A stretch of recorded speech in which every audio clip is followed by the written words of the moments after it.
student support is based in main reception in the front block. We will help you in all manner of ways. For instance, we'll authorise EMA or ALG payments.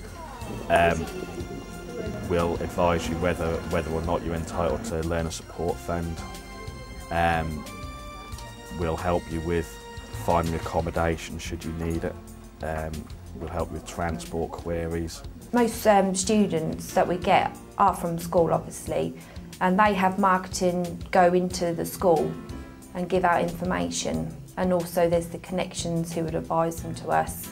It involves giving a lot of information regarding courses, funding help, accommodation, transport, and enrolments and application for full-time courses. When they come to enrol, you know, or even before they come to enrol, that they can come and see us and chat about any queries they have. We have student information, like student guides.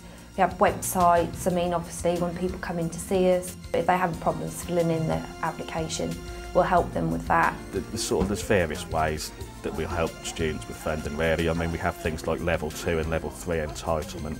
So for certain courses, say it's your first level 2 course, then you wouldn't have to pay the tuition fees. We have EMA, which is Education Maintenance Allowance, ALG, which is Adult Learning Grant, Learner Support Fund, Care to Learn, Career Development Loan.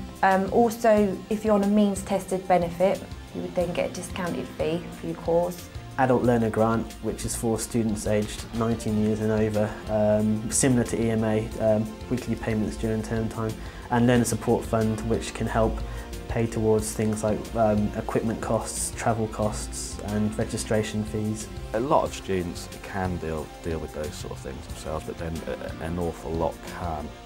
And you know, it's debatable really as to how much help, I guess, should be given.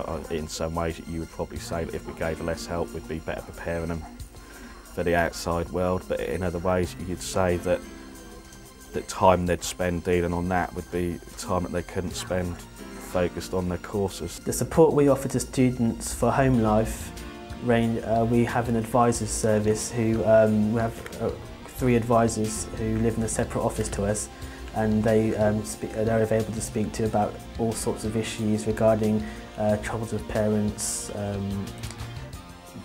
trouble with staying at home, and they basically get into the sort of more sensitive issues. What we have accommodation-wise is we have a list of landlords and landladies that are willing to take on students, and they come into self-catering for over 18s and homestay with families for under 18s.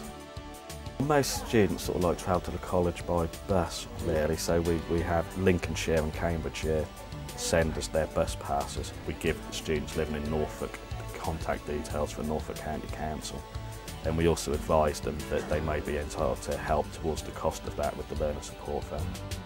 The service of student support is basically open to anybody, from members of the public to lecturing staff to just current students to future students, so anyone can use access to service. I think we're always there for them to come and see us, and what I would like to think is that we allow them to focus on passing their courses and getting confidence that way, rather than having to be distracted by anything peripheral like funding, accommodation, travel, any more than they need to be. Working with my team, they're a good bunch, and that's one of the biggest enjoyment factors I get coming to work.